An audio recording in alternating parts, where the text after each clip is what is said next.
Today is it's not hyperbole to suggest a very solemn moment. Today, the Supreme Court of the United States expressly took away a constitutional right from the American people that it had already recognized. They didn't limit it, they simply took it away. That's never been done to a right so important to so many Americans. But they did it. It's a sad day for the court and for the country. Now, with Roe gone, let's be very clear. The health and life of women in this nation are now at risk. It was 3 justices named by 1 president, Donald Trump, who were the core of today's decision to upend the scales of justice and eliminate a fundamental right for women in this country. It's a realization of an extreme ideology and a tragic error by the Supreme Court, in my view. With this decision, the conservative majority of the Supreme Court shows how extreme it is, how far removed they are from the majority of this country. They've made the United States an outlier among developed nations in the world. But this decision must not be the final word. My administration will use all of its appropriate lawful powers, but Congress must act. And with your vote, you can act. El duro mensaje del presidente de los Estados Unidos. Claro, decíamos, el fallo de la Corte Suprema estadounidense está generando mucha repercusión, sobre todo a la política, pero también a los expertos constitucionales que, una vez conocido el fallo, dieron su palabra, su misión. Acá está. It's a sweeping decision that completely eviscerates the right to abortion that Americans have enjoyed for half a century. It completely overrules Roe and Casey, which the vast majority of American people didn't want the court to do. So the court really swung for the fences here and issued the bombshell that people were expecting.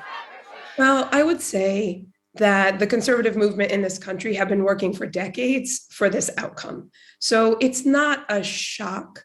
I think the right to abortion has been chipped away at for a couple of decades, and so it's gotten smaller and smaller in its protections. But I do think the change in personnel in the Supreme Court absolutely explains today's decision, which is why so many Americans have lost faith in the Supreme Court, because it appears to be implementing the political platform of one of the parties.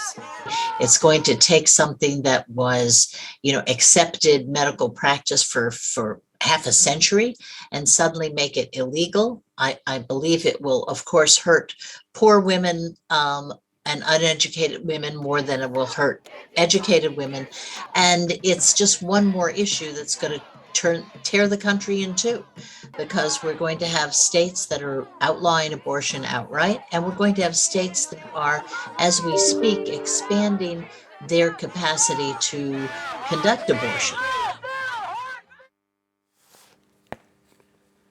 Bueno, bien, nos metemos rápidamente ya a analizar el fallo de la Corte Suprema de Justicia, que está derogando justamente lo sancionado en 1973. Estableció que la Constitución protege la libertad de una mujer embarazada de optar por un aborto. Eso en 1973. El fallo supuso la derogación de varias leyes federales y estatales vigentes en la época sobre el aborto. A ver, las dos cuestiones, ¿no? La de 1973 y lo que pasó hace pocas horas, Alejandra. Sí, bueno, eso es lo importante de poder entender lo que es la derogación de este fallo, que bueno, fue un fallo histórico en 1973 precisamente porque daba una garantía constitucional. Primero, el tema de entender el hecho de que da una garantía constitucional significa que le da un rango superior en términos de legislación sobre la legislación de los estados.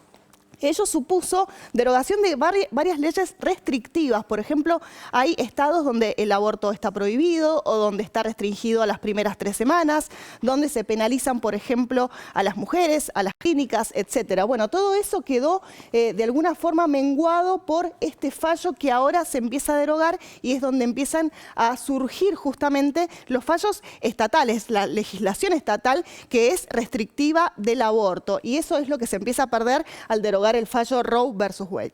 Bien, significa que cada estado comenzará justamente a adoptar este fallo de la Corte cómo entienden justamente que hay que ponerlo en práctica o no. Su fundamento constitucional, bueno, justamente la enmienda que estipula el derecho a la privacidad, el derecho al aborto que estableció justamente el caso de 1973, no es absoluto, se balancea con la protección de la salud materna y de la vida prenatal, puede ejercerse sin regulación estatal solo durante el primer trimestre de embarazo, lo que recién apuntaba Alejandra. Claro, bueno, porque los fallos en Estados Unidos muchas veces en realidad Claro, lo que hacen es claro. aclarar o interpretar de alguna manera la Constitución. Y el fallo Roe versus Wade interpretaba la 14ª enmienda, Sí. que justamente protege el derecho a la privacidad. Es decir, la mujer tiene derecho en su seno privado a decidir sobre su propio cuerpo. Esto es lo que protegía una interpretación de la 14ª enmienda en relación al aborto. Después, el tema de que, bueno, no era absoluto, porque, bueno, no es que este fallo directamente permitía el aborto sin ninguna restricción en ningún estado. Simplemente establecía esta jerarquía constitucional. Y después el tema de poder ejercerse sin regulación estatal durante el primer trimestre. En el primer trimestre estaba amparado. Después las legislaciones estatales empezaban a jugar y es precisamente ahí donde, bueno, ahora no va a estar ya protegida este primer trimestre de embarazo, un retroceso muy grande para las mujeres estadounidenses que van a tener que empezar a optar por legislaciones estatales de estados donde no viven, trasladarse y por supuesto siempre destacamos lo mismo, que esto es común a cualquier parte del mundo, el hecho de que afecta a las mujeres estadounidenses más vulnerables de sectores sociales que no tienen acceso a la salud, que no tienen acceso a poder realizarse un aborto clandestino inclusive o hacerlo en condiciones muy bajas. Bueno, este tema la verdad es muy importante porque bueno, Estados Unidos tenía algún avance en relación a este derecho y hoy como sigue siendo un faro de algunas libertades en Estados Unidos, que cada vez lo es menos, hoy lo va a perder. Lamentablemente eso es lo que establece o lo que se pierde con la derogación del fallo Roe versus Wade. Seguimos desmenuzando el fallo de la Corte Suprema de Justicia de los Estados Unidos en el día de ayer, que está causando justamente una revolución en el mundo y sobre todo en los Estados Unidos. Pero más detalle del fallo original. Aquí vemos el derecho al aborto, que estableció no es absoluto. Bueno, lo contábamos recién, ¿no? Se balancea con la protección de la salud materna y de la vida prenatal. Pero pasamos a más detalles justamente de este fallo de 1973, la regulación, lo decíamos recién, estatal solo durante el primer trimestre de embarazo. Bueno, las cuestiones que hacen al fallo de 1973 y que ha sucedido justamente en el día de ayer con esta derogación por parte de la Corte Suprema de Justicia. A ver, dos cuestiones, Alejandra, ¿no? En su momento, en esta propia edición de Televisión Pública Noticias Internacional dábamos cuenta de la filtración de este fallo. ¿Te acordás de la filtración? Claro, se había filtrado un borrador. Claro, se había filtrado un borrador que finalmente llegó, llegó a hacerse realidad. Y después el discurso de ayer del presidente Biden, ¿no? Un discurso crítico del fallo de la Corte, pero también electoralista.